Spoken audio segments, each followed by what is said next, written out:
Some things will take time, some things will happen instantly. That sweet mix is what makes the ecosystem run. People are becoming the starters, not the joiners or the first joiners. Our lack of development probably is our biggest strength in the days forward. নমস্কার, আমি পবিশা, আপনাদের সবাইকে স্বাগত পবিশাস জ্ঞানে। আজকে 1 September 2024 আজকে আমরা এসেছি আরওসি আভনি মল হাওড়াতে, যেখানে আমাদের বেঙ্গল এন্টারপ্রেনিউরস ইকোসিস্টেম বির মান্থলি মিট সেপ্টেম্বরের মিট চলছে এবং আজকে আমরা এখানে 4টি পিচ শুনবো, বিজনেস পিচ, এবং নেটওয়ার্কিং করব বড় বড় বিজনেস পার্সোনালিটিদের সঙ্গে। আপনারা সঙ্গে থাকবেন এবং আপনাদেরকে আরো একটা কথা বলে দিই, এই ভিডিওটি, এই বির হোল সিরিজটি স্পন্সর করছে India's leading strategic design agency hashtag. আপনারা হ্যাশট্যাগের সাথে আপনাদের কোলাবোরেশন করতে পারেন ফর ইয়োর কর্পোরেট এবং পার্সোনাল ব্র্যান্ডিং রিকোয়ারমেন্টস এর জন্য।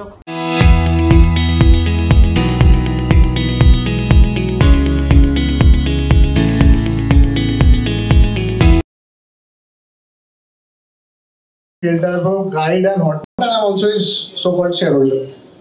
So just for the ones who didn't know about Dada built the website or digital platforms of Hyundai, India Infline, Unilever. Dada was the CTO for Justdial, joined when Justdial was having around 30,000 calls a day, and he left when Justdial was having 50 lakhs of calls a day, right? So man needs no introduction, and to me he is the authority in technology. Whenever I had any issues, I would always fall back to him. So 30 minutes of pep talk, Dada, and a round of applause, please. So we'll break it up into two parts. I'll give my spill for about 5-10 minutes, and then I prefer questions to come, and that's better onto that part.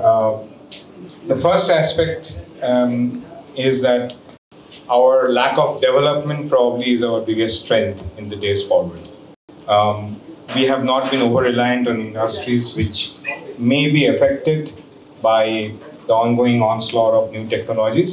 So it's a great time to build in Kolkata, and that's the belief that has to happen.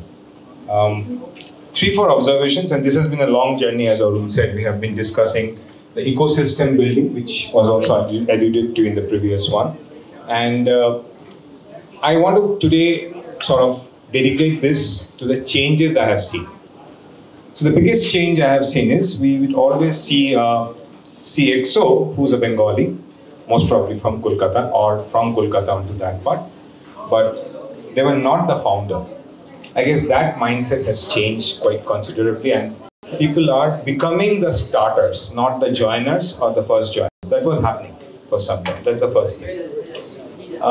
The local focus on what businesses do, coming up with indigenous ideas, not trying copycat models, I think that has been a very encouraging trend.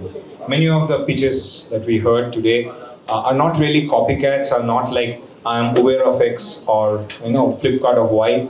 It's not those. It's very original, and it is focused on real needs. But at the same time, there are always swings. You start going in one phase and then you move to other. Remember that a startup ecosystem needs a portfolio. Not all startups should focus on being profitable.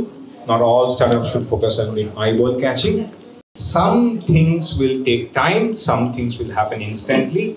That sweet mix is what makes the ecosystem run. If everyone starts running for profitability, 2-3 years down the line, you will see that startups which needed research and all are mushrooming from other parts of the country and not from here. So make sure that you understand your uniqueness. Don't get absorbed into trends and into whatever is the buzzword at that moment and start doing onto that part. The self-belief is the part which is showing signs of there. The first part was doing the starting. But then don't follow a pattern just for safety factor. Respect what you are doing and grow. The second factor is, this is true anytime, but probably because we are reaching that inflection point in Kolkata, it's very important to say is that raising funding is not the objective of a startup. The objective of the startup is to make sure that you're solving a problem and you're keeping at solving the problem. So starting up is relatively easy now. You have a good niche, you have a good thing, you have nice things. But maintaining it, growing it, making sure that you're not outflanked, that becomes a real challenge. There I am seeing a little bit of a paucity of attention. Everyone is thinking of 18 months. Sometimes having a very fixed plan itself could be the biggest upset. If you are too fixated on what you want to do and you're trying to hit the numbers, you will actually miss out what really needs to be solved. So what was told just previously, no? Keeping the negative messages coming in, you can discard them at will. And there will be naysayers, you should not listen to them also. But make sure you hear everything out. Listening and hearing are different. Hearing it out and listening into something are very different. That attunement onto that part is there.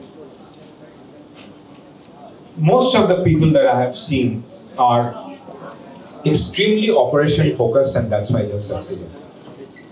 That lack of respect for three things: governance, operation, and finance. You know, finance, I understand a little bit of hope. आ जाएगा पैसा, तब तक थोड़ा ज़्यादा spend करके number बढ़ाता हूँ. Not a great way to go. If you're doing it, remember that you're also responsible for other people's lives. You're a job creator. How you affect them.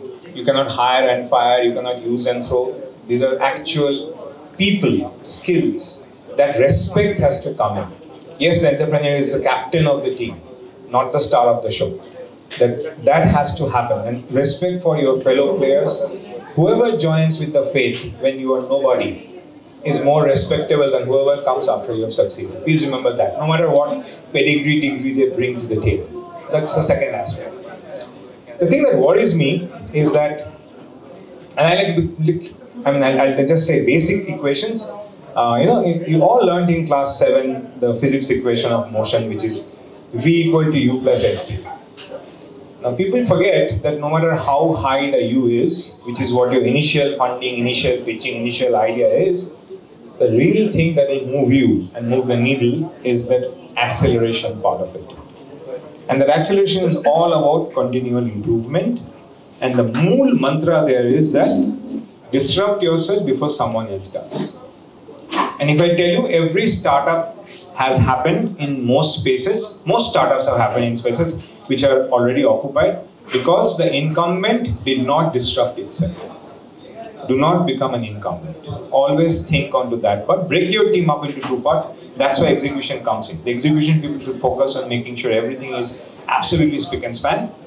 And the innovation team should say that everything they're doing is wrong. How do I break it? Unless you have these two counter forces inside your startup, it is there. So it's very important, corollary, is that if you're a solopreneur, how you divide your time of berating yourself and patting yourself on the back, or if you are a multi-member team, how you divide the responsibility and share it. By all means, switch cycles. That January to August, I'll be the naysayer. August to December, you'll be the naysayer. Whatever. But make sure that that role is not missed out of being extremely, not only self-critical, that's a pretty, I would say, very normal term. Self-derogatory, fault finder. That's the key part. You have to, a real entrepreneur would go to sleep in the night thinking that I have changed the world, I'm the best person. And wake up in the morning and think, what the hell was I thinking? I'm just gasifying myself, becoming a hot air balloon, what is happening? And just goes with that hunger. I guess that mindset training is very important. And when you get these page stick coverages, when you get these PR things, when you get your first round of funding, you buy a spank shirt, you give the excuse that I'm going to meet investors. Are you changing your basic self? Question yourself on those aspects. And these cultural things, again, I would rather be a naysayer and get, galagalda omake, but I would rather err on the side of caution and say things that I really think are warning signals. I would rather be criticized than not warn you guys and make you at least wake up onto some parts. So that's the second part. Now coming to gaps that I'm seeing. We are an extremely academic community, but we are not a very good set of people to work in groups. These are the two counteractive forces that operate in Kolkata. That's something that you have to psychologically overcome. But what it means is, probably our strength lies a lot in doing research. And that comes back to the first point, some things may take time. The best research firms in India, 40% to 50% people that I am in the periphery of come from Chennai or Kolkata. These are the two big things because people still respect going after core sciences, people still respect going after soft sciences, and that's where the value add will happen. Technology will become commoditized, you will essentially be able to be code much better if you are better at communication. All these changes will happen, and 17, 18 months down the line, that is going to be the norm than the exception.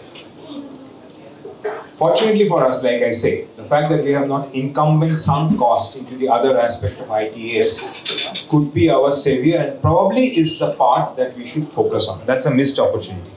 So right now we are trying to play a catch-up game that the buses have left and we are trying to run after it and get onto it, normal Kolkata way. But probably some of you, again it's a portfolio, so a certain percentage, not all, not everything, should focus on trying to imagine what are the 4 or 5 buses that are going to arrive. Can we prepare for that?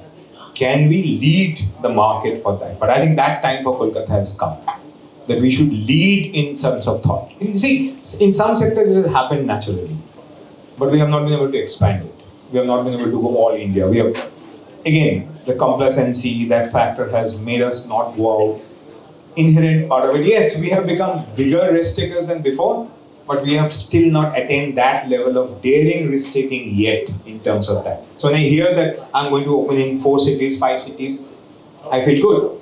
But can you change the model to think that how can I be in 22 cities simultaneously? What is that model tweak I do where I am not fundamental, but the process is? I guess that is the transition which I see not happening and I'm giving it as a warning. People are thinking, this is what we have done, we will do 6, 7, so I'll get these people and we'll replicate what we have done. Time to rethink. Is there something we can do where I don't need to do what I have done and find a new way and expand faster? Those are the things. So respect for processes more than individuality, more than self-patting thing that I am special. How are you not special, or how are you able to make your speciality embed itself in a process? That discovery thing, I think we have to do a lot of self-servicing, right? Third is, it's good to have formulas in mind sometimes. So for me, brand value is delivery by promise. So delivery is key. If delivery is better than promise, your brand will increase. If your delivery is lesser than your promise, your brand will decrease. Simple part of it. Keep a focus on that. What you claim and do is going to make you feel honorable. But what you don't claim but do and delight. So the more invisible you are, the more encompassing you are. Just please be careful on that part. Especially if you're in the mass market segment. Especially if you're in the research segment. It should outperform what you said. That should be a standard feature. But people should expect. So the classic example is, I don't know how many of you know, Oberoi group of hotels versus other hotels. And the common line there is, I took the liberty of. So a person cleaning your room says, I took the liberty of cleaning your shoes. The person in restaurant says that, I noticed that you probably were having that, I have made this dessert available in your room. I took the liberty of. That is what delights the customer. But they have modeled it so that their costs cover that sort of a splurging. So it's not unplanned. I think that is what you have to remember, that people like surprises more than just promise tracking. So that's exactly, you do the same for mutual fund, you do the same for stocks, right? People who outperform are the ones you become fan of. So again, promise delivery, the outcome of that. And I would like to touch on one subject. You have to align with the country's interests. Not the propaganda part of it, but the demand part of it. And the opportunity comes from there. So there is a factor that core sciences will make up thing. I was happy to hear the meta Excel, or I may get the name wrong, but those are core sciences. You are actually getting psychometric analysis, some sort of a learning nuggets mixed together and big.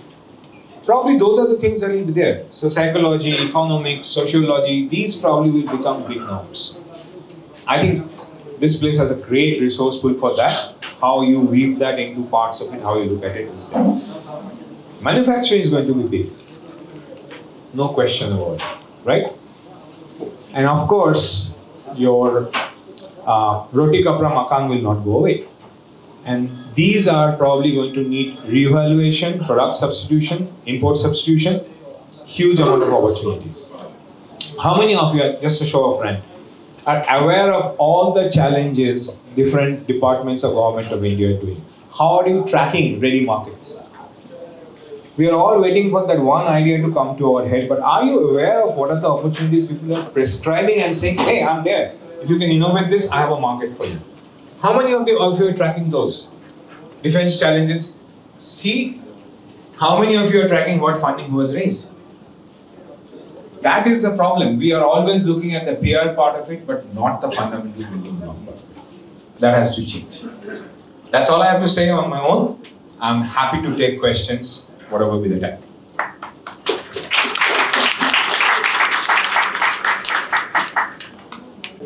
I can give you a hint. Of course, I'm doing my own part and all. I think you have to realize that foundations can be fundable. So if you look at OpenAI, there's a trend, and that's what I mean by core competence research. I'll give a sector, and you can look up because it's itself quite multivariate and all. It's called digital humanities. I think Kolkata has a huge role to play in that, and that could do on that. That's one area, and that itself has lots of subfields and all. The second part I think Kolkata can really do is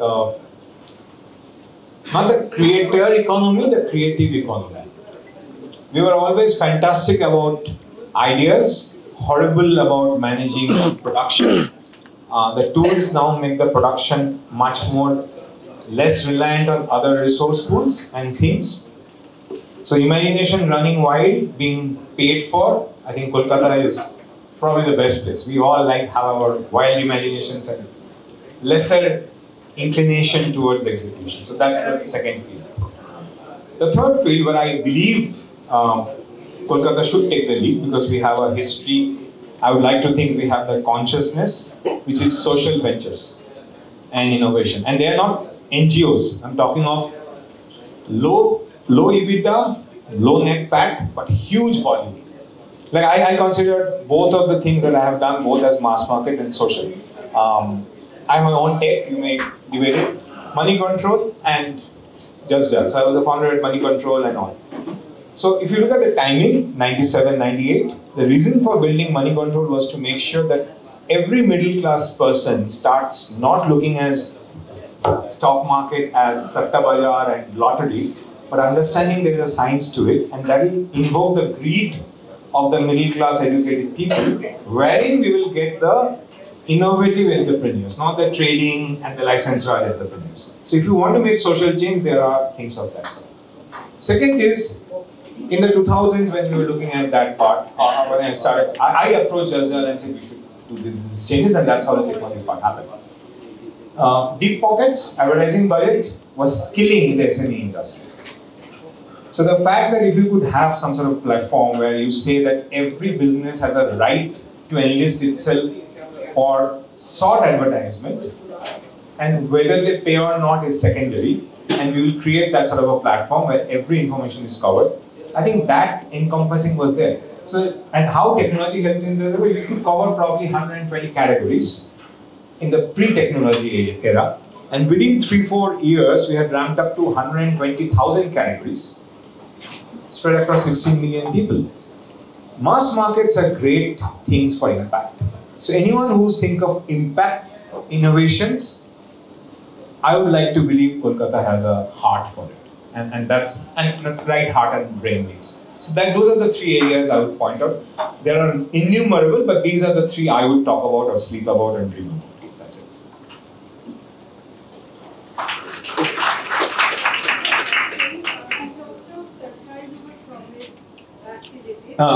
Delivery by promise. Delivery by promise. And I believe there can be a cost around this surprise. So what are the parameters one should be aware of when one is designing the surprise? Okay, let's put it this way, that's exactly where your innovativeness comes. Suppose you want to do a social impact sector where you want to share the profits of the earnings of references. How do you do that? I'll give a simple example, just because they're innumerable. So what you can do is, let's say you can say that anyone you refer is like your child, anything under that is family tree. Whatever the child earns, 10% of that is the parents. Now if you factor for it, you're not looking at 10%, but you're looking at 12% as an outflow. Because infinite series will also converge at 12. That's where the maths comes in. The second part of it is that, let me take an example of something we are doing in some model. Not every subject the parent wants to pay for. But the parent wants to pay for a lot of subjects at a premium. So can you do a Robin Hood economics as a conscious edtech startup and say that I will subsidize the courses the kid needs to do by taking money out of the parent's pocket for courses he doesn't need to invest so much in. So let's say he wants to take a public speaking course for his kid because he thinks that's important and he's willing to pay 1200 rupees and the cost of the course is 400 rupees. I have an 800 spread. Can I take 200 of that back and put it into a vocabulary building course? So that is what you are giving as a surprise, but you are factoring in the cost by the business model. So a good intuitive entrepreneur would have these things, would have the targets and then do it. Now what is happening is, because you are thinking like that, you are not going to be lavish. You are going to talk to your content creator and say, I need it in the budget of 350. With a little bit of overhead, 10% idhar udhar jayega, so it will be 400 rupees, but it will not go. Otherwise, he will say, theek hai, 600 tak bhi chalega. So once you get that frugal mindset, not miserly mind you. So there's a difference between opulence and miserliness, and that sweet point is frugality. You invest as much as necessary and not a bit for. And anything that you are keeping as a surplus, you do a profit sharing in your head with the consumer. That will get you a long-term revenue. So the giving back has to be in other effects, and that can come as a surprise.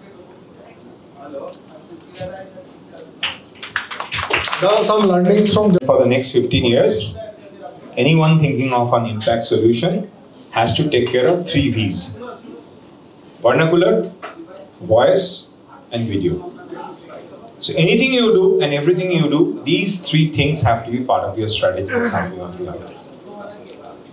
The second factor is that your real investors are your customers.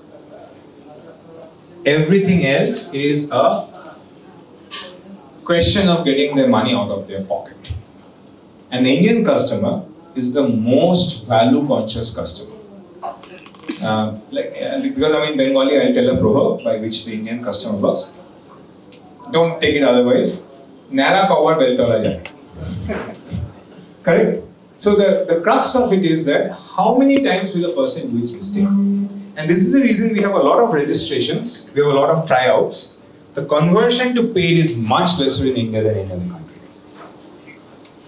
And people like to have. The second part is that you have to look at the economic history of Kolkata, of India and Kolkata also. Shampoo started selling more, bigger bottles also, once the sachet was invented.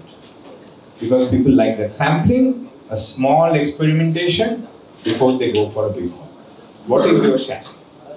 That's a critical thing that you have to look at. Third, and most important, I think, is that part is that they are smarter than you. That humility you have to breathe every day, and you have to take. That's why the critical part of disrupting yourself internally helps. They will game the system. I'll give an example. So Justdial had, I don't know how many of you have been in Justdial, we had a EMI-fied thing so that we could get more. So that's a business model we changed. Before, people had to do a cash down for the amount they were subscribing for. And as an anecdote, Ford would not have sold so many cars had there not been EMI. So we took that analogy and we made sure that people are paying on a monthly basis. And because we were confident in the product, we said you could cancel within 3 months. There are execution problems now on here, but at that time it used to happen because we had faith that we are the only ones who can actually give leads. And that was also a way by which we actually use that economic instrument to make sure no competitors come. Because they can't give leads. Nara ekbara beltola jay. So if they don't give money and don't get the results, they will cancel and come back to our platforms. Actually, competitors will become our marketing people. Because they will market with big things, they will give the initial discounts and all. They will get the taste of it, but not the result, then they'll come to us. So that is a strategy.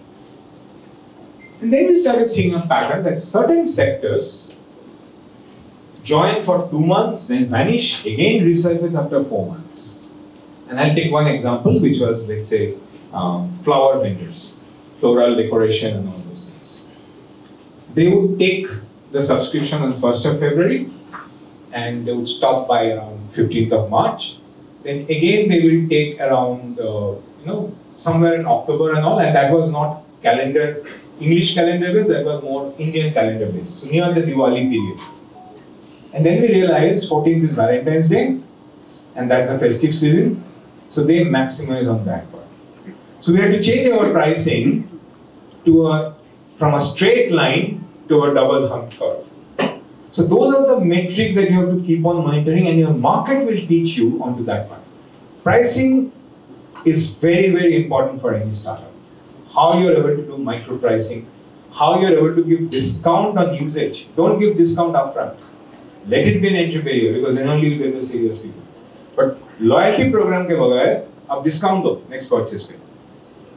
That is very, very pivotal to that part. I think mostly these two.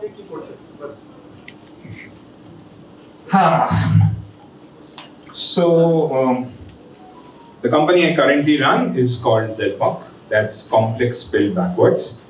What we do is we try to be the tech co-founder for startups which are solving hard problems and mass market problems. So essentially they're reliant mostly on data science and deep tech. And we work on a cost plus equity basis.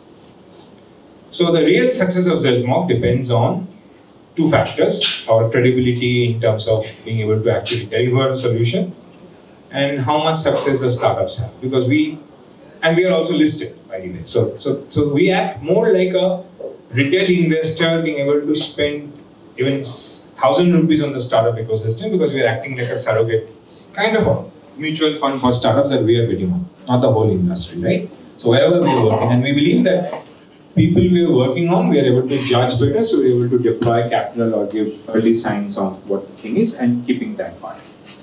So it is a culture shifting kind of a setup, and in future it should hopefully be able to become a kind of a public funded venture studio with a funding wing also. So that's a transformation that happens. So it's a long cycle. A culture change takes at least 10 years, 7 to 10 years. So it is deep tech, and it's a deep-seated part. But what we have done is we have decided to limit ourselves not on the project basis, but on the end target user basis. Because if you look at a solution, the solution has a culture code, it has a business code, and then it has a foundation layer. The culture code and the business code doesn't change for the same target audience. If you are making an edtech solution for a farmer's daughter, or you are doing an agri-tech solution for the farmer, the phones he uses, the network he has, the languages he likes, the colors he understands, that grammar remains fixed. The business logic changes.